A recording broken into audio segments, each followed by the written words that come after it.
El modelo divino de la vida.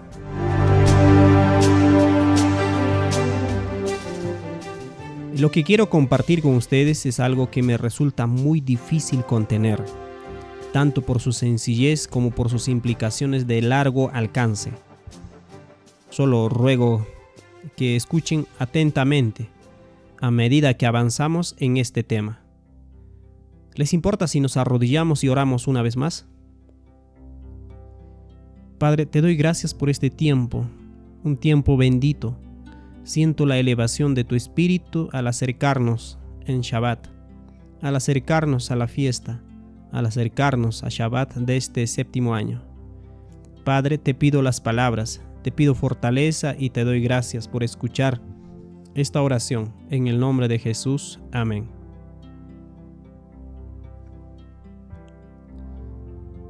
¿Cuántos de ustedes han oído hablar de un juego llamado Tetris? Muchos de los jóvenes han oído hablar del Tetris. Tienes bloques de diferentes formas y todos tienes que encajarlos y van cayendo en el juego de diferentes formas y tamaños y van cayendo. Tienes que construir de una determinada manera. No sé exactamente los detalles, pero tienes que hacer un giro con ellos. Los haces rodar y desaparecen. ¿Sabes cómo funciona, no?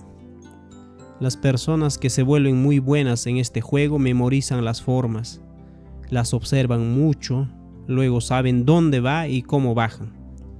A medida que sube el nivel, van cada vez más rápido y más rápido. ¿Es así? Tienes que darle la vuelta y los conoces íntimamente mirándolos. Puedes moverlos hacia la izquierda o hacia la derecha. Eso es. Vi un documental sobre un torneo de Tetris. La gente jugaba horas y horas y horas y horas. Lo que empezaba a pasar era que empezaban a ver las formas por todas partes. Las veían en la ducha, las veían en la calle, las veían por todas partes porque estaban tan impresas en su cerebro. Se convertían en parte de su circuito de pensamiento, que veían esas formas por todas partes. Al contemplarlas, cambiamos. ¿Eso es cierto? La Escritura nos dice, el mensaje de Elías nos dice en Isaías 40, versículo 9, la voz del que clama en el desierto. Creo que ya hemos visto esto varias veces. ¿Qué nos dice las últimas tres palabras? He aquí vuestro Dios. Esto es parte del mensaje de Elías. He aquí vuestro Dios. Queremos hacer esto y quiero guiarlos a través de una serie de pasajes. Algunos de ustedes pueden estar familiarizados con esto por haber escuchado en otras presentaciones. Este es un nuevo folleto que acabo de terminar de escribir. Esperaba que algunos de ellos estuvieran sobre la mesa, pero no llegaron a tiempo. Espero que lleguen en algún momento. El modelo divino de la vida. Si deseas leer en PDF, simplemente vaya a maranatamedia.com y ahí están todos mis libros, todos mis artículos, presentaciones. Puedes descargarlo todos allí y el modelo divino de la vida estará allí en maranatamedia.com. Y todos estos gráficos también, libros, recursos, escaneos, archivos PDF y un montón de artículos. Es como un zoológico enorme esa página. Es tan grande y tan monolítico que a la gente le ha resultado difícil encontrar cosas. Te pierdes ahí y a veces es un poco peligroso. Así que reuní mi material en este lugar para que la gente que quiera encontrar pueda encontrarlo de nuevo, porque se perdió en todo lo demás. Queremos ver algunas cosas. Vayamos a 1 Corintios capítulo 8 versículo 6. Queremos contemplar a nuestro Dios. Queremos hacer lo que Elías nos pide que hagamos. Queremos notar lo que la Escritura nos dice. Si algunos de ustedes sienten que esto es un poco repetitivo, al contemplar somos transformados. Tal vez como esos bloques de Tetris se conectarán, se pegarán. Eso es lo que queremos. Así que en 1 Corintios capítulo 8, versículo 6 dice: pero para nosotros solo hay un Dios. ¿Quién? El Padre. ¿Cuáles son las dos palabras siguientes? ¿De quién? La primera característica que nos da Pablo es en referencia al Padre. El Padre y el Hijo. Y vemos acerca del Padre como ¿de quién? ¿De quién? La palabra en griego es ek,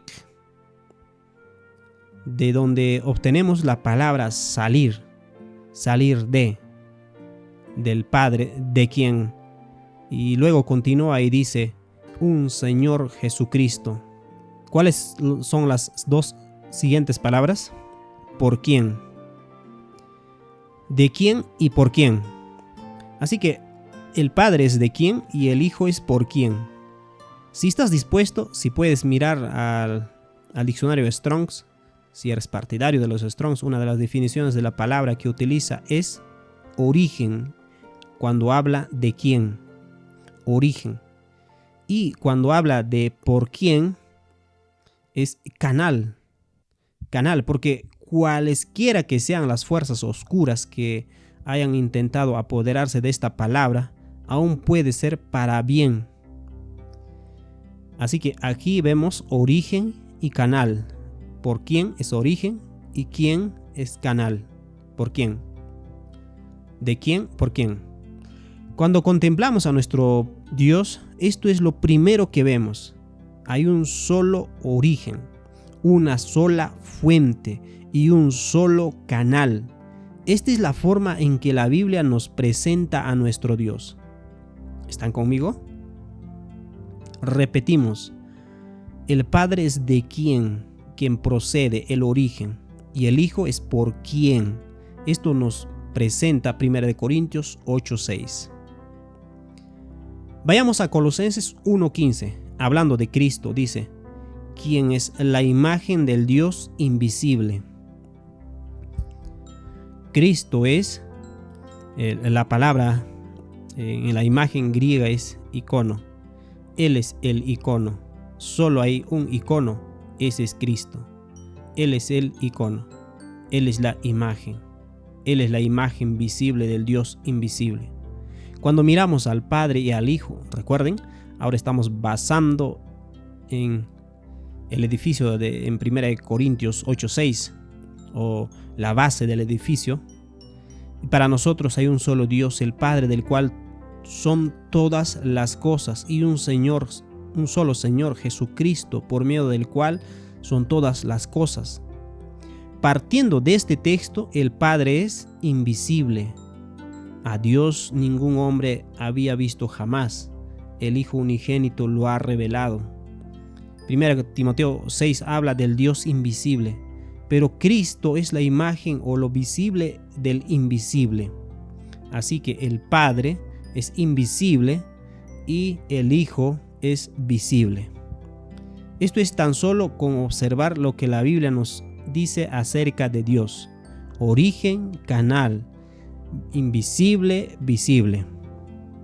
Ahora, miremos Hebreos 1:3, 1 Timoteo 6:16 y probablemente 1:17. Hebreos 1:3 dice, hablando de Cristo una vez más, quien siendo Él, ¿qué? Su resplandor. ¿De quién es la gloria? La gloria del Padre. El Padre tiene gloria.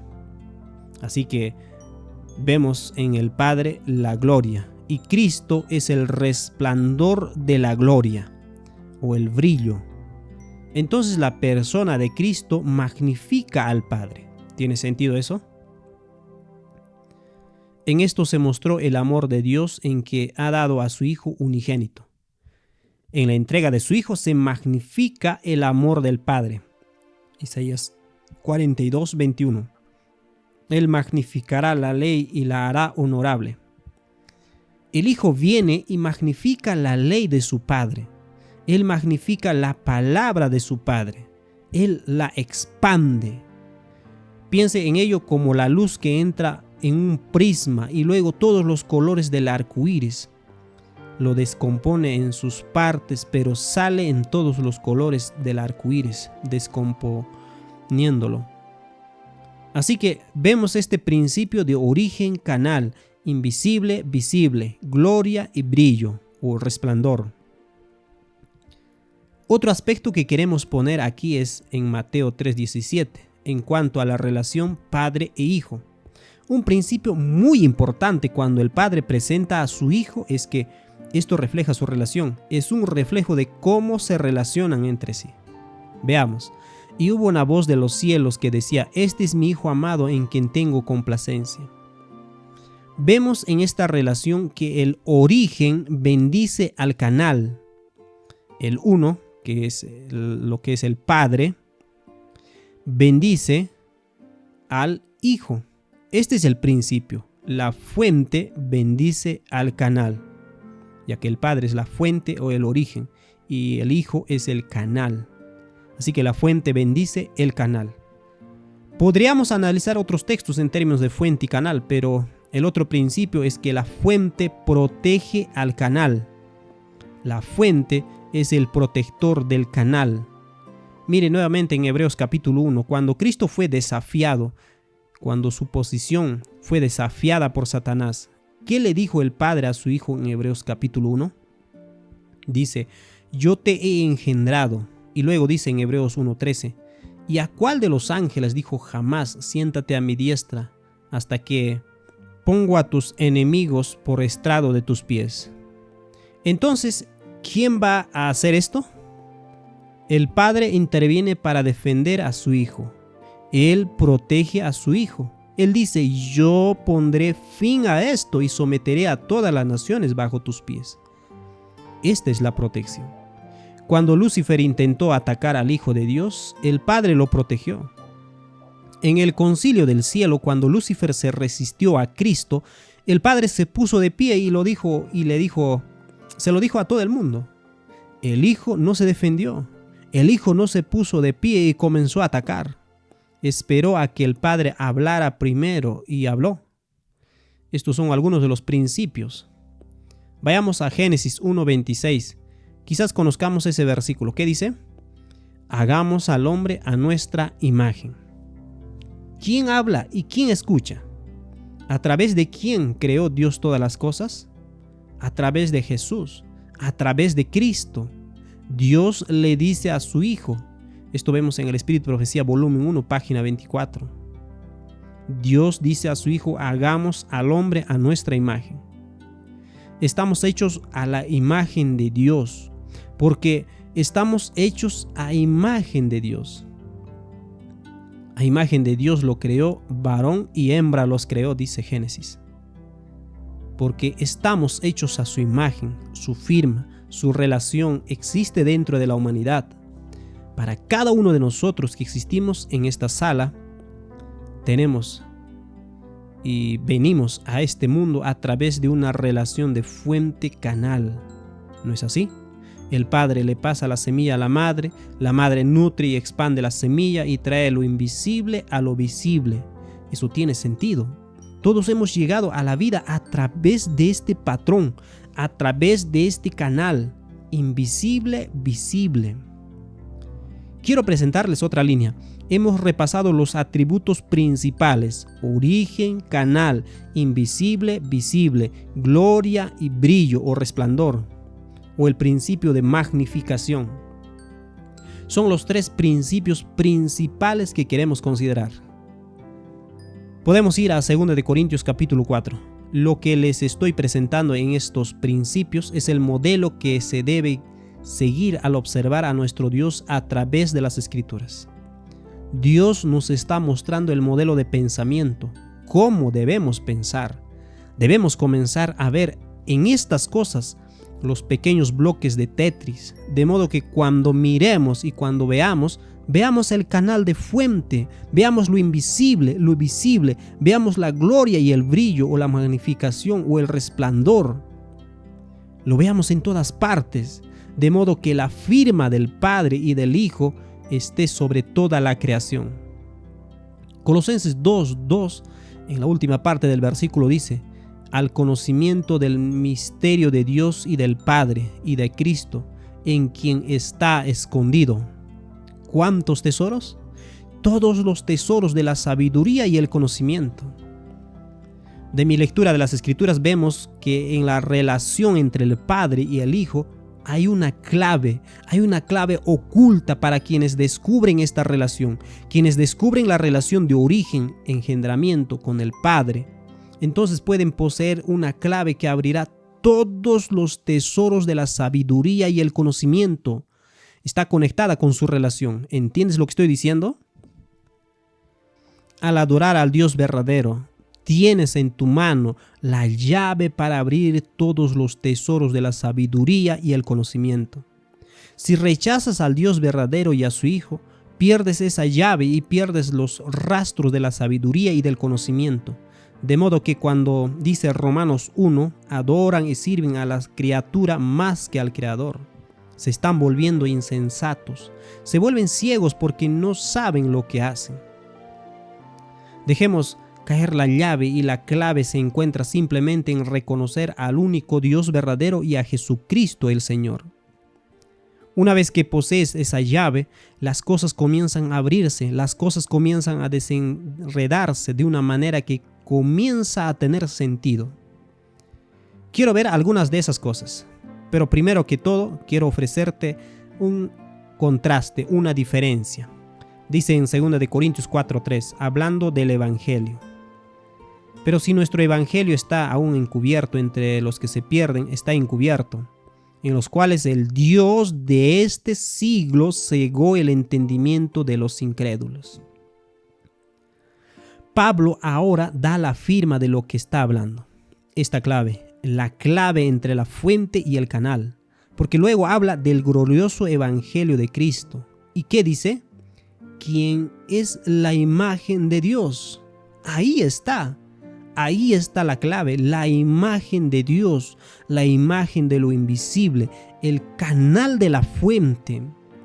Cuando entiendes eso, entonces podrás liberarte del Dios de este mundo que ciega las mentes de quienes no pueden ver ni entender el Evangelio.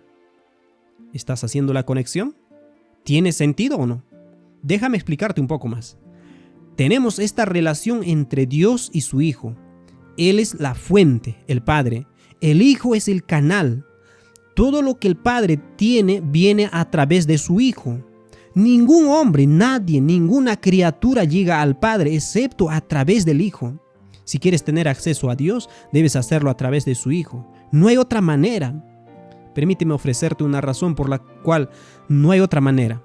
Porque al contemplar somos transformados. Ahora, ¿a quién se somete el Padre? A nadie. ¿A quién obedece al Padre? A nadie. Si pudieras contemplar a Dios directamente sin su Hijo, ¿en qué te convertirías? Te convertirías en alguien que no obedece a nadie, que no se somete a nadie. Eso no es bueno para alguien que depende de otra persona para vivir. ¿No es así? Si contemplas a Dios directamente, si bebes el agua que viene directamente del trono sin que caiga en ella el árbol del Hijo de la Justicia, el agua es amarga porque el ejemplo del Padre solo es un ejemplo que, si lo contemplamos directamente, es como mirar directamente la luz del sol. Te ciega los ojos. Debemos tener al Hijo, porque dentro del Hijo hay un espíritu dulce, sumiso, el espíritu de obediencia, el espíritu de sumisión y confianza en su Padre. Además, el Hijo contiene dentro de sí mismo la bendición del Padre. Él es una persona bendecida. Esto es muy importante para nosotros. El Padre, como la fuente, proporciona una bendición para el Hijo. Es por eso que el Padre exalta al Hijo y le da un nombre sobre todo nombre y dice: este es a quien quiero que imiten. En todo, sumiso, obediente, confiado, bendecido, protegido. Es por eso que Él, es decir, Jesús, fue enviado para que lo contemplemos para la gloria ¿de quién? El Padre. Esta relación que existe entre el Padre e Hijo la vemos en Isaías 14:13, que Satanás dijo una serie de yoes. Pero Satanás quiso venir aquí y dijo, quería ser igual al Padre. Y él dijo, subiré al cielo y seré semejante al Altísimo. Esta es una relación de fuente. ¿Entiendes lo que estoy diciendo? Que ambas son exactamente lo mismo. No hay canal. Es una relación de fuente. Si el Padre se sienta en el lado del norte y Satanás quiere ascender al lado del norte y tú vas al polo norte y tratas de unirlos, ¿qué sucede? Se repelan. El Dios de este mundo, al decirles a Adán y Eva en el jardín, serás como ¿qué? Dioses, sabiendo el bien y el mal. Él está diciendo, subid conmigo, nos sentaremos en los lados del norte, seremos fuente o origen. Seremos co-gobernantes con el Padre. No necesitamos al Hijo, no necesitamos un espíritu sumiso, obediente y confiado. Tenemos nuestro propio intelecto, nuestra propia habilidad, nuestra propia sabiduría. Co-gobernaremos con el Dios del universo. Este es el modelo que Satanás le ofrece al mundo. Esto es lo que se nos ofrece a nosotros. Esto crea un modelo diferente, un modelo de fuente. Ahora bien, si Satanás busca mantener un sentido de unidad, necesitamos amalgamar esto. En el Zen, el budismo o el panteísmo, Dios está en todo. Es el único Dios. Nos convertimos en parte de Dios. La gota cae en el océano, te conviertes en parte del universo. Así es como resuelve la tensión entre los dos. En el misticismo oriental este proceso se puede diagramar así. El de Yin Yang. ¿Habías visto esto antes? Un lado oscuro y son dos fuerzas opuestas que se convierten en una, porque un lado es blanco. Esto refleja el deseo de Satanás de ser como el Altísimo. Esto refleja lo que le dijo a Adán y Eva. Seréis como dioses, como Dios, conociendo el bien y el mal. Recuerda cuando dijo en ese versículo, seréis como Dios, dioses en plural. Ahí está la introducción de la pluralidad de dioses. Satanás, él es el que introdujo el concepto de pluralidad de dioses. Pero para nosotros solo hay un Dios, el Padre. Escucha, Israel, el Señor es nuestro Dios, el Señor es uno. Es agradable ver algo de entusiasmo allí. Así que eso es el misticismo oriental. Por otro lado, Occidente, podríamos decir la filosofía occidental. Volvamos a los griegos, pero un caballero llamado Hegel se le ocurrió una teoría. ¿Alguien ha oído hablar de Hegel? La filosofía hegeliana, que es tesis-antítesis, y luego se mezclan estas dos para obtener una síntesis. Este es el proceso que surge de Satanás, el Dios de este mundo, concepto de cofuente, tesis y antítesis.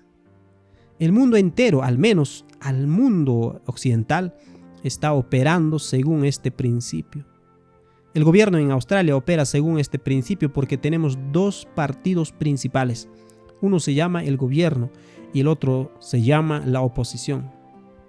Creo que hay un proceso similar aquí en los Estados Unidos. Hay dos partidos que forman un gobierno que están constantemente en oposición. Esto refleja la mente ¿de quién? La mente de Satanás. Por eso le dice a Cristo en la tentación en el desierto, todo esto te daré, porque este mundo opera según mi mente. Yo he establecido estos reinos, los he establecido. Ellos operan según mis principios y yo se los daré. Pero por supuesto, Cristo viene de un reino diferente. Él dice, mi reino no es de este mundo. Yo opero según el principio diferente. Entonces puedes conservar tu reino. Recuperaré a mis súbditos mediante un modelo de pensamiento diferente, dijo Jesús. Ahora estamos listos para ver cómo el hombre está hecho a la imagen de Dios en esta relación fuente-canal, donde la firma de Dios existe dentro del hombre en muchos lugares diferentes. Tomemos por ejemplo al hombre. Bien, tomemos la palabra razón. ¿Cuál es la contraparte de la razón dentro de la raza humana?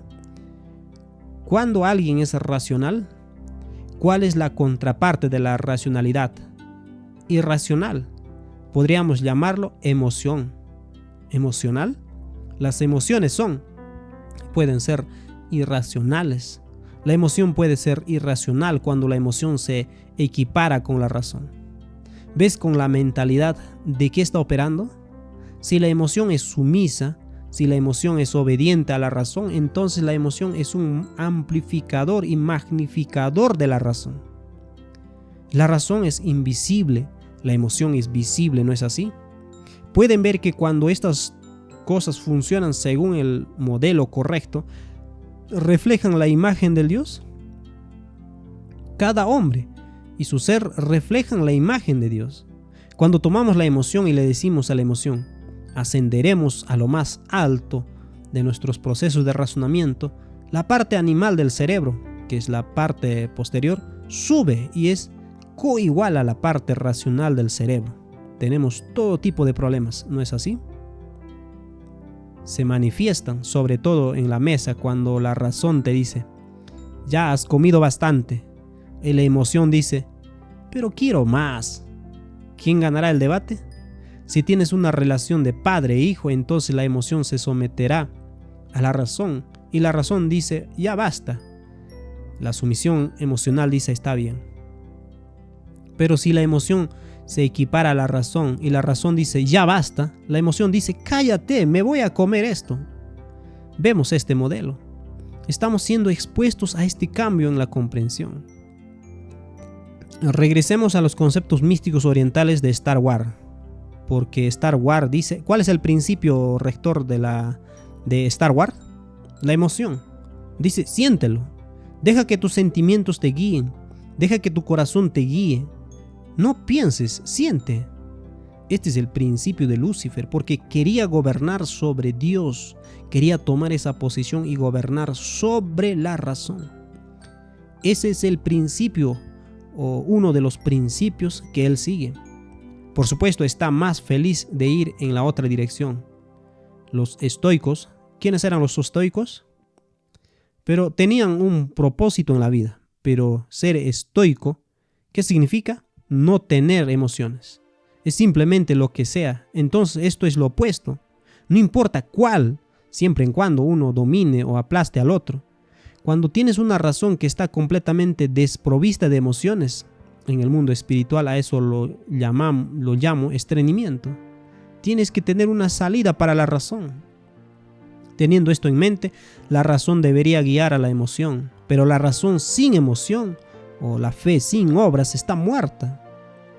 Ya he pasado al siguiente tema, la fe.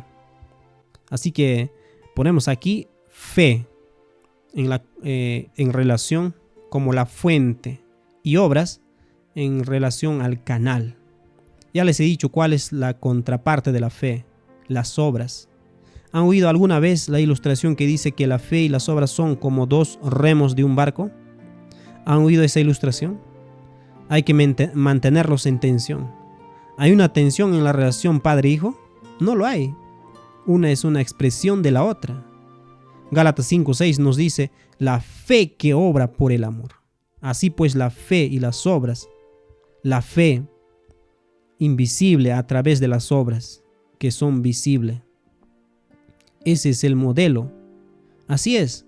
La fe es la certeza de lo que se espera, la convicción de lo que no se ve. Eso es la fe. Pero la fe sin obras está muerta. La relación es que la fe produce obras. Pero tenemos todo un cuerpo de enseñanza y comprensión en el que alguien busca tomar las obras y elevarlas para que sean iguales a la fe y fusionarlas en un solo sistema. La fe es distinta de las obras. Debe serlo si no quieres ser guiado en algún tipo de experiencia ritualista monástica. ¿Tiene sentido eso? La fe es la fuente. Las obras son solo un canal. Las obras sin fe no solo están muertas, sino que apestan porque no hay vida en las obras en sí mismas. No hay nada. Son solo un canal para la fe. Esta es la otra relación, la fe y las obras.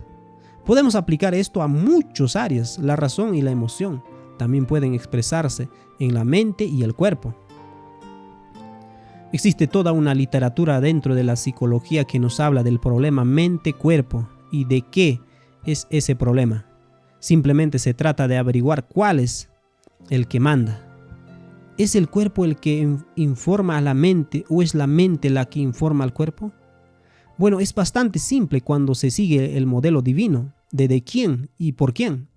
La mente es invisible, el cuerpo es visible. Por lo tanto, la mente es la que guía al cuerpo. Se vuelve muy simple. Los bloques de Tetris simplemente caen en su lugar cuando se adora al verdadero Dios y a su Hijo unigénito. Todo el asunto de la fe y las obras se resuelve. Quiero llevarlos a otro área, no solo de la vida, no solo de la fe y la razón, no solo de la fe y las obras, la razón y la emoción, sino que veamos las Escrituras, veamos la autoridad que opera en nuestras vidas. Cuando venimos a este mundo, la mayoría de nosotros tenemos autoridad paternal, es decir, padre y madre. Así que esa es una relación de fuente-canal por la cual eso opera. Pero también tenemos una autoridad escrita llamada la Palabra de Dios.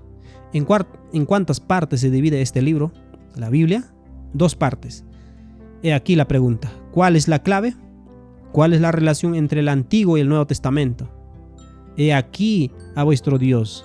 ¿Qué clave va a utilizar para determinar la relación entre los dos? Fuente, canal. Entonces, ¿es justo decir que el Antiguo Testamento es la fuente y el Nuevo Testamento el canal? ¿Sabemos que eso es verdad? ¿Cómo sabemos que eso es verdad? Escudriñad las Escrituras, porque a vosotros os parece que en ellas tenéis la vida eterna, y ellas son las que en el principio Moisés y todos los profetas les explicaron todo lo referente a él. Lucas 22. El Nuevo Testamento apela al Antiguo Testamento para obtener su autoridad. No se apoya en su propia autoridad, sino que apela al Antiguo Testamento. Si quieres una referencia del Espíritu de Profecía para esto, dice que la ley del Antiguo Testamento es la raíz y el Evangelio del Nuevo Testamento es el fruto. Esa es la relación que existe entre los dos. Antiguo Testamento, Nuevo Testamento. ¿No es el Nuevo Testamento un resplandor glorioso del Antiguo Testamento? Es una expansión masiva. Es una revelación del amor de Dios en el Nuevo Testamento. Esta relación ayuda a tratar con muchos asuntos teológicos que existen dentro de la iglesia. Pensemos en este modelo porque muchas iglesias operan o toman el Nuevo Testamento, lo elevan, lo hacen igual al Antiguo Testamento y por lo tanto, en muchos casos buscan reemplazar al Antiguo Testamento. ¿Qué proceso o qué mentalidad está haciendo esto que hace que solo nos enfoquemos en el Nuevo Testamento y tal vez incluyamos Proverbios y algunos salmos? Tal vez. ¿Cuántas iglesias cristianas hacen esto? ¿O vivimos según el Nuevo Testamento? El Antiguo Testamento fue clavado en la cruz, ¿no es así? ¿Escuchamos esto con frecuencia? ¿Es una interpretación errónea de la relación? Si comprendemos la relación entre el Padre e Hijo y aplicamos este modelo a estos libros, podríamos decir libros. Resolveremos este problema. Quiero mostrarles algo en las Escrituras que refleja parte del problema por el cual incluso la interpretación que los hombres hacen de las Escrituras puede comenzar a nublar nuestro razonamiento y nuestro entendimiento. Está en el libro de Juan. Lo bueno de la versión King James es que te dice cuándo se le proporcionan palabras. ¿Son inspiradas las palabras que se le proporcionan? Las palabras que se le proporcionan no son inspiradas. En algunos casos son útiles, en muchos casos son útiles, pero a veces son realmente perjudiciales. Veamos. Juan 1:17. Quiero que se fijen, porque aquí se da una relación entre la ley y la gracia y dice, porque la ley por medio de Moisés fue dada. ¿Cuál es la siguiente palabra? Pero la gracia y la verdad vinieron por medio de Jesucristo. ¿Cuál es la relación que los traductores han establecido entre la ley y la gracia? están en conflicto entre sí. Una se opone a la otra porque la palabra pero en este texto sugiere contraste, diferencia o contraposición. ¿No es así? Pero esa palabra pero no existe. Yo les diría con calma a nuestros traductores de la versión King James que saquen el pero de ahí, porque dice que la palabra porque significa porque la ley fue dada por Moisés. La gracia y la verdad vinieron por medio de Jesucristo. ¿Ves la diferencia entre la fuente y el canal? Tienes que leer las escrituras correctamente. Cuando empiezas a ver los bloques de Tetris en las escrituras, empiezan a llamarte la atención. Este patrón empieza a aparecer en todo tipo de lugares. Hebreos capítulo 7, versículo 19. Dice, aquí busca la palabra que se incluye o se ha añadido. Bien, es la palabra hizo. Escucha la declaración. Dice así, porque la ley nada perfeccionó, mas lo hizo la introducción de mejor esperanza, por la cual nos acercamos a Dios. Sácalo la palabra hizo. Sería así. Porque la ley nada perfeccionó, mas la introducción de mejor esperanza, por la cual nos acercamos a Dios. ¿Es diferente? Es diferente, ¿no? La ley del Señor es, ¿qué? Perfecto, que convierte el alma. La ley fue nuestro maestro, que hace para llevarnos a Cristo. Entonces la ley nada perfeccionó, sino más la introducción de mejor esperanza. Sino fue la introducción de una mejor esperanza. ¿Ves cómo puedes leer de otra manera? No tenemos que contrastar la ley con la mejor esperanza. La ley te conecta con la mejor esperanza. Eso es un cambio de mentalidad. Es una manera diferente de pensar, ¿no es así? Te diría que esa manera de pensar está conectada con el Dios que adoras. El Dios que adoras tiene su firma en todo. Muchas personas cuando leen las escrituras sin siquiera darse cuenta, al adorar un concepto falso de Dios, eso hace que sus mentes se cieguen a lo que está escrito en las escrituras. Pero cuando adoramos al Dios verdadero y vemos su firma escrito en todas partes, de repente la escritura salta ante nosotros de manera que no habíamos visto antes. Tenemos un solo conjunto de mandamientos.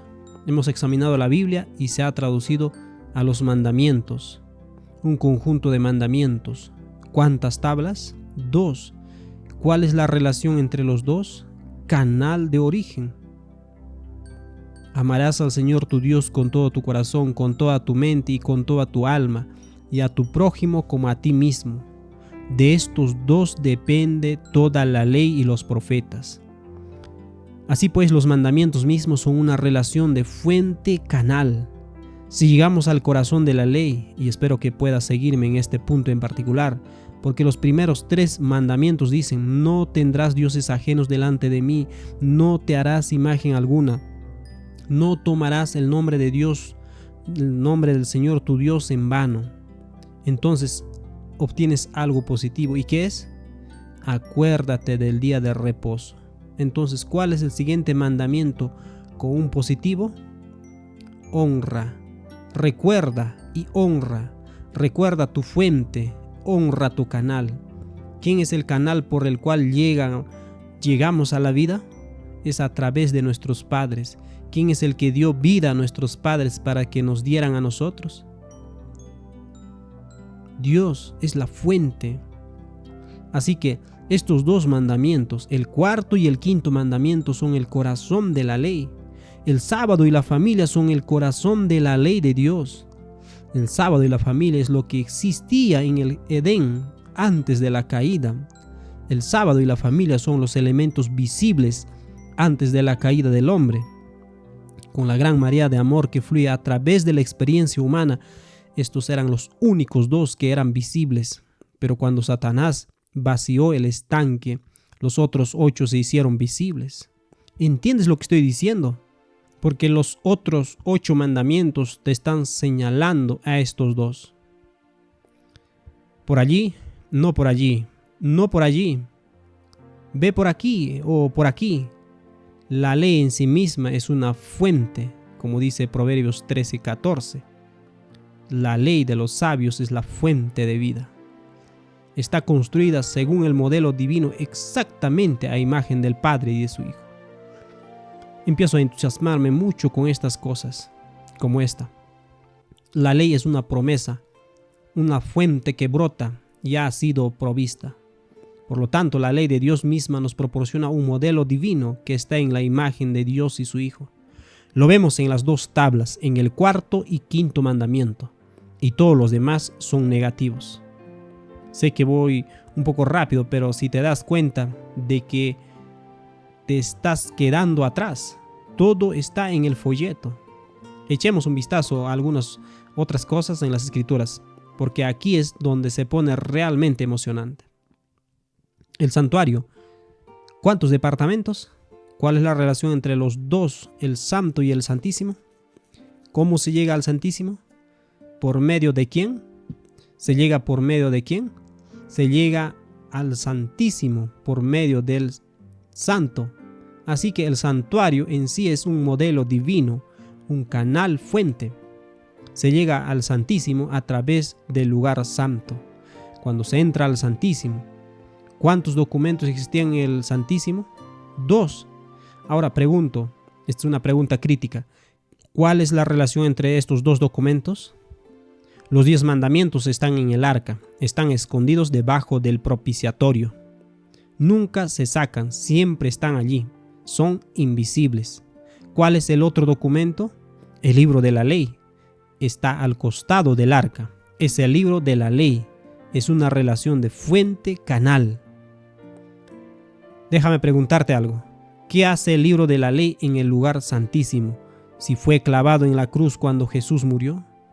¿Alguna vez te has preguntado eso? Es un error. Deberían haberlo puesto en el altar del bronce y entonces lo habría clavado en la cruz, ¿no es así?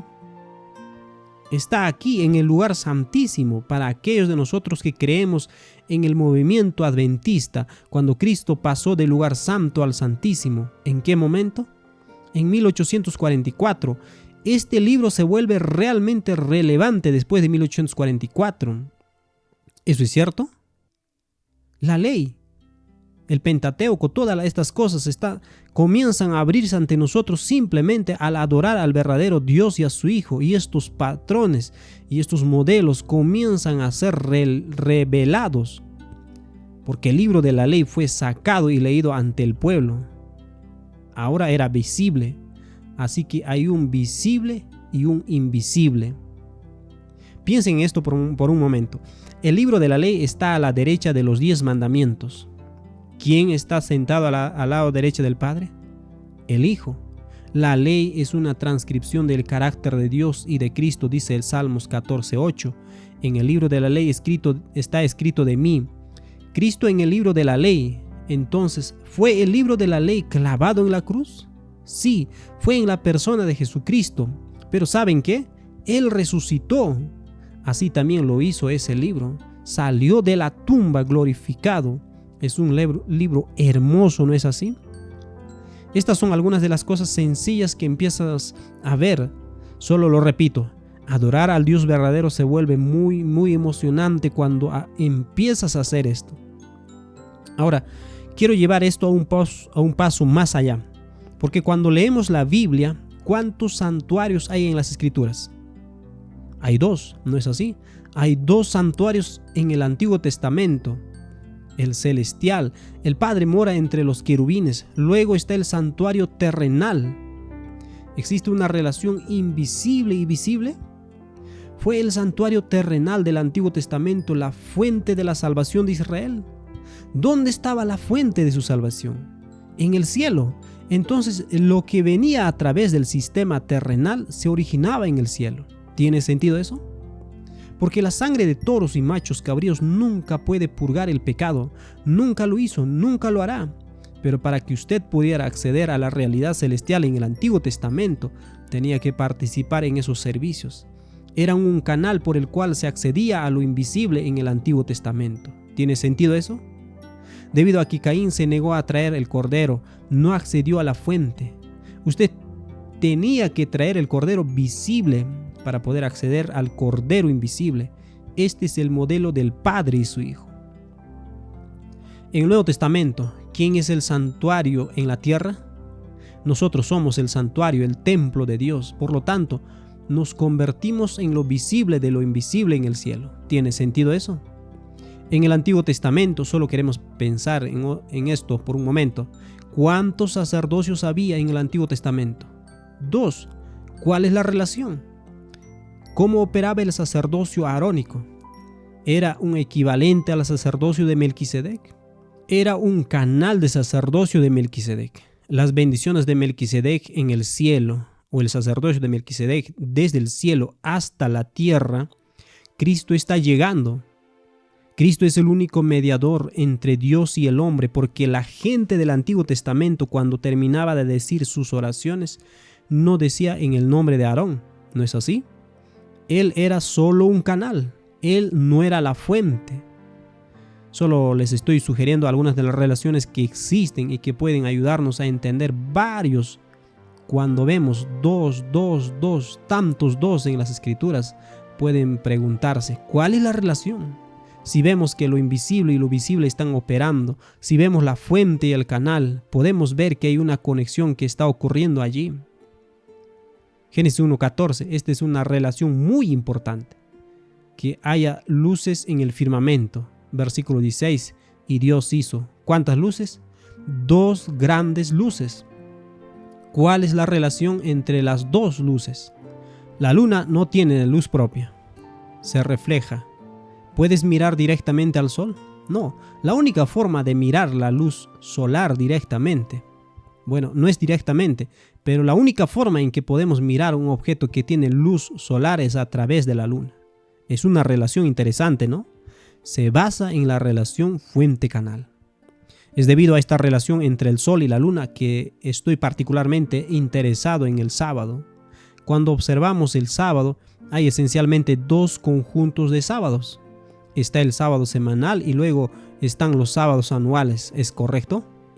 Entonces la pregunta es, ¿cuál es la relación entre el sábado semanal y los sábados anuales? El sábado semanal es la fuente y los sábados anuales son el canal. Aquí es donde se volvió muy interesante para mí. La observancia del séptimo sábado es la rotación de la Tierra en relación con el Sol. El sábado anual, o lo que ocurre cada año, la rotación de la Tierra en relación con el movimiento de la Luna. Si el Sol y la Luna están en una relación de modelo divino, ¿podría la forma en que calculamos los sábados relacionarse con el Sol y la Luna? ¿Podrían también estar en una relación divina? Relación de modelos. ¿Tiene sentido? Esto es lo que empezó a intrigarme. Pensemos por un momento cuando el Sol, la Luna y la Tierra están en una especie de alineación. Hay 2 momentos en que el Sol, la Luna y la Tierra tienen un proceso de alineación. Y eso es el momento de la Luna nueva y la Luna llena. Ahora bien, el Sol, la Luna y la Tierra están alineados en este canal fuente. Si alineamos el Sol y la Luna correctamente con la Tierra, ¿qué sucede con las mareas en los océanos? Aumentan. He aquí un principio para nosotros. Cuando logramos una correcta comprensión de la fuente y el canal y nuestras mentes se alinean, ¿podemos lograr un mayor movimiento del espíritu en la tierra? ¿Tiene sentido? ¿Qué quiere decir Adán? Tierra, eso es lo que significa. Es el modelo en que comencé a pensar. Empecé a pensar, bueno, me pregunto si tomara, como hemos entrado ahora, un sábado anual y lo conectara con un sábado semanal, ¿habría un principio de magnificación del espíritu y bendición en la tierra? Lo he probado una y otra vez, funciona de acuerdo con este modelo y simplemente por fe, creyendo en este modelo. Entonces, cuando la fe y las obras están alineadas, se obtiene una magnificación de la bendición. Cuando la razón y la emoción están alineadas correctamente, se obtiene una bendición. Cuando el esposo y la esposa están alineados en fuente y canal, se obtiene una bendición. Una magnificación de la bendición. ¿Ves el principio? Cuando las escrituras están alineadas, Antiguo o Nuevo Testamento, fuente, canal, se obtiene una bendición mayor. Cuando los 10 mandamientos están, puedo seguir y seguir y seguir. Si quieres una bendición magnificada, alinea todos los modelos de 2 en 2 en la fuente y canal, de acuerdo con el modelo divino, el Padre y el Hijo, y obtendrás una bendición. Esto me deja atónito lo asombroso que es y cómo todo esto encaja. Me gustaría sugerirles que esto es más revolucionario que cuando Isaac Newton descubrió las leyes de la termodinámica y es igual a E es igual a mc al cuadrado. La fuente y el canal es la E espiritual igual a mc al cuadrado. Es la clave que abre todas estas cosas en las escrituras. Muchas cosas me han causado conflictos en la cabeza porque estoy operando según el concepto de fuente. Se resuelven instantáneamente y recibo todas estas bendiciones que llegan a mi vida. Este es el fruto de adorar al único Dios verdadero y al Señor Jesucristo. Me parece absolutamente asombroso. Miqueas 5:2. ¿Deberíamos hacer eso? Dice: pero tú, Belén Efrata, pequeña para estar entre las familias de Judá, de ti me saldrá el que será Señor en Israel, y tus salidas son desde aquí. Que la palabra allí es antigua. Luego está la palabra eterna. Conceptos de 2 tiempos. La palabra eterna en hebreo es Olán. Si buscas la palabra, uno de los significados de Olán es más allá del punto de fuga. ¿Qué significa invisible? Tan antiguo es, tan antiguo como la historia humana puede llegar y luego más allá de eso, hacia lo invisible, hacia lo eterno. Hay una relación entre lo eterno y lo antiguo. ¿Cuál es la relación entre los dos? Fuente y canal.